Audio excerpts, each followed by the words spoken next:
When it comes to producing beats, many people get stuck with using various VST drum machines like Groove Agent or Stylus RMX. Could you speak about other creative ways to producing beat drum groove tracks which don't include using lots of expensive hardware? Well, hardware is completely unimportant. I personally really like hybrid way of working, and why I use hardware, I would like to clarify that, and why I really like analog synths and I like analog drum machines, because I can touch them.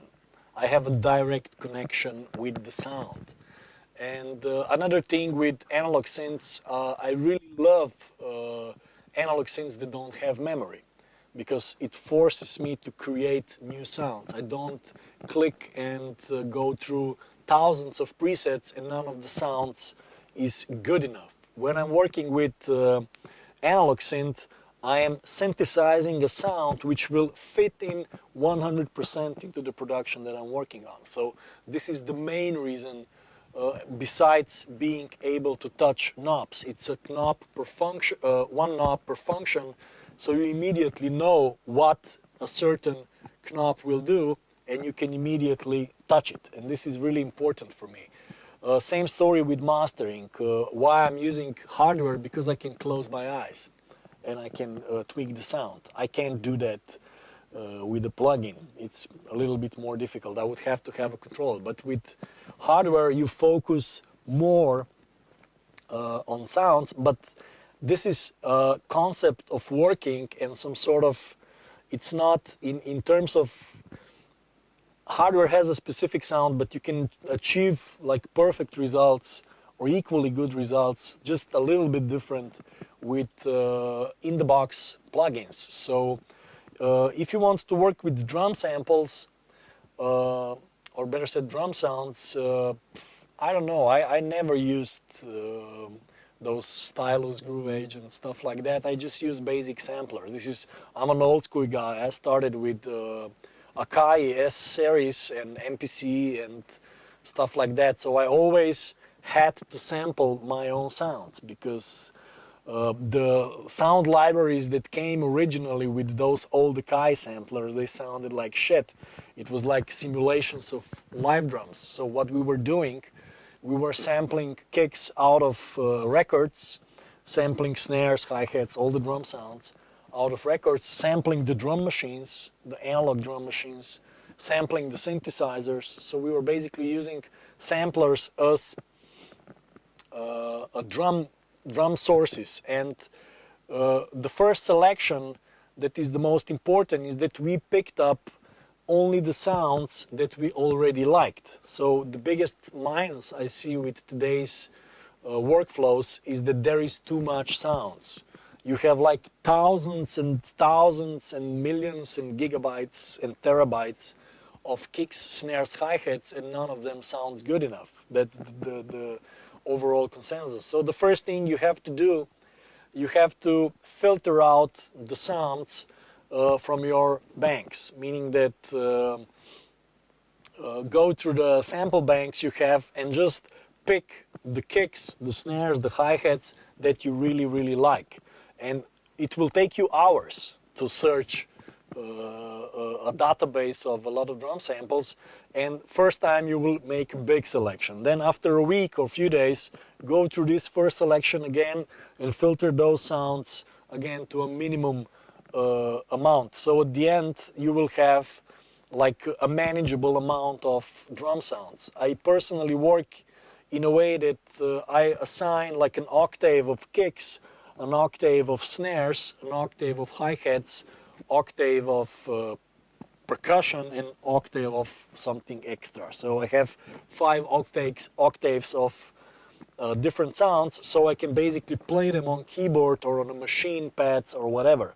And this will give you immediate feel that you can create a beat. But before you start creating the beat, you have to prepare the sounds that are important for the production. And when I'm assigning them to the keyboard or to the machine, I will usually have like 4 subby kicks, 4 kicks that have some sort of a 100 around hertz punch, and then I will have kicks that have some sort of a click hi-hat sample shaker, so I can layer those kicks together. The most important thing with this technique is that these sounds are loaded into a sampler. I love to use battery and machine. I got used to that nowadays.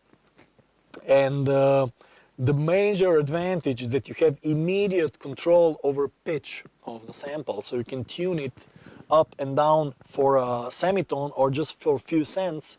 And another major advantage that you have a control over the envelope of a sound. You can make it shorter, longer, etc, etc. So a big percentage or big part of the groove of any kind of a loop you are creating is the actual pitch of the sounds and the actual length of the sample.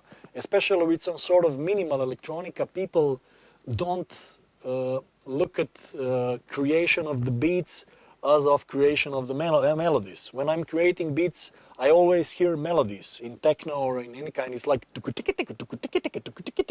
it's some sort of arpeggiated it's some sort of a melody is always playing, and this is sort of an arpeggiated melody. And when you tune the drums precisely, this melody is playing in tune, and you get really a melodic pattern.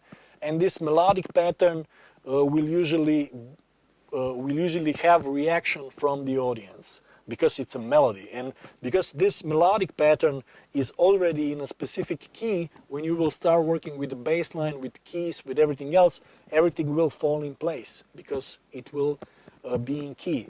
And also, immediately when you create a beat, the really big change in groove can be made by shortening the samples or changing the envelope of the samples besides the pitch, and the ability to move samples ahead of time or behind the time. It's not the right word, but anyway, to move them in front or later in time, and this will create a specific groove. And also with machine and with battery, I really like a parameter that you can immediately cut the start of the sample, and with that you can create again additional effects, etc, plus that you have all sorts of plugins that you can insert and so on and so on. So with beats, it's really important to narrow your sound selection, so when you start working, you just say, okay, this is the new sound set, 1, 2, 3, and you have all your sounds at hand, and you decide, okay, these are the sounds I picked up, I will create a track with that. If it won't work, you repeat the procedure. The reality is that in that way you will create a bank of sounds over time that will be your selection of sounds. And one cool trick that I always do, when I finish a song, mixing, production, whatever, and I have kicks, snares, hi-hats that I layered from different samples, whatever, I sample myself. I always sample myself. So I sample the kick, which is heavily processed. I sample the snare, the clap, and put them in a separate folder, which are only the sounds that I processed. So slowly, over the years, you have a huge bank of sounds that are more or less your sounds, and you can always access it. I probably have all the sounds since the 90s, since the Akai S1000. I probably have them somewhere on the backup discs, so I can always access those old libraries if I want to. Basically, they are all on the computer in the production studio, so I can access majority of them. Okay, that's basically it. It's a quite big topic, like all topics today. Yeah, yeah.